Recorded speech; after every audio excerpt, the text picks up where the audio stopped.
Hi folks, so I promised some calf rehab exercises because I've managed to pull my calf while I'm in lockdown, yay. So I thought I'd just go through a very quick few exercises that I'm practicing to help my calf recover. So the first thing is that I need to desensitise the calf muscle, so I've just been massaging in there, so the bit I've torn is right there in the gastrocnemius. And I can just massage in there with a bit of oil, just try and desensitise the muscle and encourage some tissue mobility and compliance. But having done that, I can then go through some exercises to rehabilitate it. So I need to restore some tissue flexibility and I need to get some strength back. So what I'm going to start off with is a bit of flexibility. So I've got a chair, ta-da! So the chair's just there, and then what I'm doing is, so it's my left leg, got my toes pointing forwards.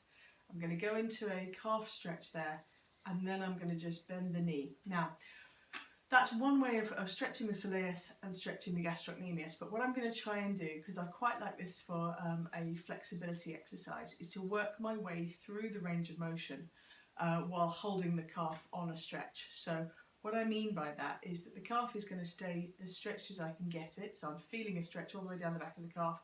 And then I'm going to straighten my knee, and I feel that stretch more at the top of the calf. And then as I bend the knee and bring my weight backwards, I can feel that stretch moving down the calf towards my Achilles tendon and heel.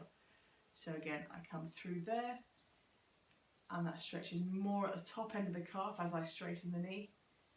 And then I can work my way back in. And this is the most efficient way of stretching the calf that I have found so far. So it's maintaining a stretch all the way through the range, but still taking the knee and ankle through range. So that's how I would start it. And then we've got to bear in mind that everything that we do that takes weight through the toes is effectively a bit of a calf strengthener. So what I can do is really, even just sort of rocking onto my toes like this, I can feel that calf working. But if I can then come up onto my toes a little bit more, I'll feel it working more. And if I can then go up onto my toes, I'm trying to keep my weight over my big toes, because this is where the weakness is for me, is much more on the inside of the calf. Then I can take my weight over my left foot and I can lower down using my left calf.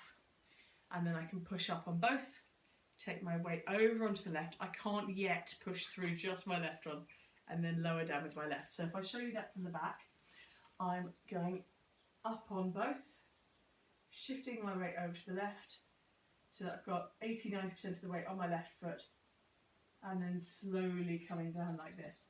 And that works quite nicely, but so does things like, so I've now got almost all my weight on my left leg, just rocking forwards like this onto the left works quite nicely. And so does if I turn my body to the right and keep going. So you'll see that all my right foot's just down really for balance and taking a little bit of weight. And I'm really sort of, I can feel that more on the inside of my calf. And then if I twist around this way and do some more, I feel that more on the outside of my calf. So I'm just preferentially working different areas of calf. Now at the moment, because it's fairly early days for me, that's probably enough. But what I would then do is come onto a step and start doing the same thing. So it's going up on two, shifting the weight mostly onto my left calf, and then dropping down below the height of the step. Push up on two, shift my weight across, and slowly come down. But I can already feel that's a bit too much for me right now, but that's where I'll be progressing towards over the next week or so.